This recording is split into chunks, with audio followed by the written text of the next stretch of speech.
ఒకప్పుడు ఆకాశం ఒక విశాలమైన రాజ్యంలా ఉండేది. అందులో 2 వెలుగులు నివసించేవి, సూర్యుడు మరియు చంద్రుడు. సూర్యుడు ఆకాశం కుమారుడు. అతని కాంతి అగ్నిలా దహించేది. పగలంతా భూమికి వెలుగు శక్తి ఇచ్చేవాడు. చెట్లు పెరగడానికి, మనుషులు పనిచేయడానికి, జంతువులు జీవించడానికి సూర్యుని కాంతి అవసరం. చంద్రుడు ఆకాశం కుమార్తె. ఆమెకు చల్లటి వెలుగు. రాత్రివేళ ఆమె ఆకాశంలో మెరిసిపోతూ నక్షత్రాలతో ఆటలాడేది. రాత్రి ప్రయాణించే వారికి దారి చూపేది.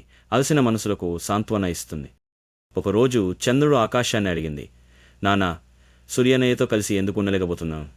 ఆకాశం చిరునవ్వు చిందిస్తూ అన్నాడు, కుమార్తె, మీరు ఇద్దరూ ఒకే సమయంలో వెలిగితే భూమి తట్టుకోలేను. సూర్యుడు వేడిని ఇస్తాడు, నువ్వు చల్లదనాన్ని ఇస్తావు. మీ ఇద్దరికీ వేర్వేరు సమయాలు ఉండాలి. అలా ఉంటేనే ప్రపంచం సమతుల్యం అవుతుందని. అలా సూర్యుడు పగలంతా ఆకాశాన్ని అలంకరించగా, చంద్రుడు రాత్రివేళ ఆకాశానికి అందాన్ని తీసుకొచ్చింది. ఆకాశం ఇద్దరినీ గర్వంగా తన ఒడిలో ఉంచుకున్నాడు.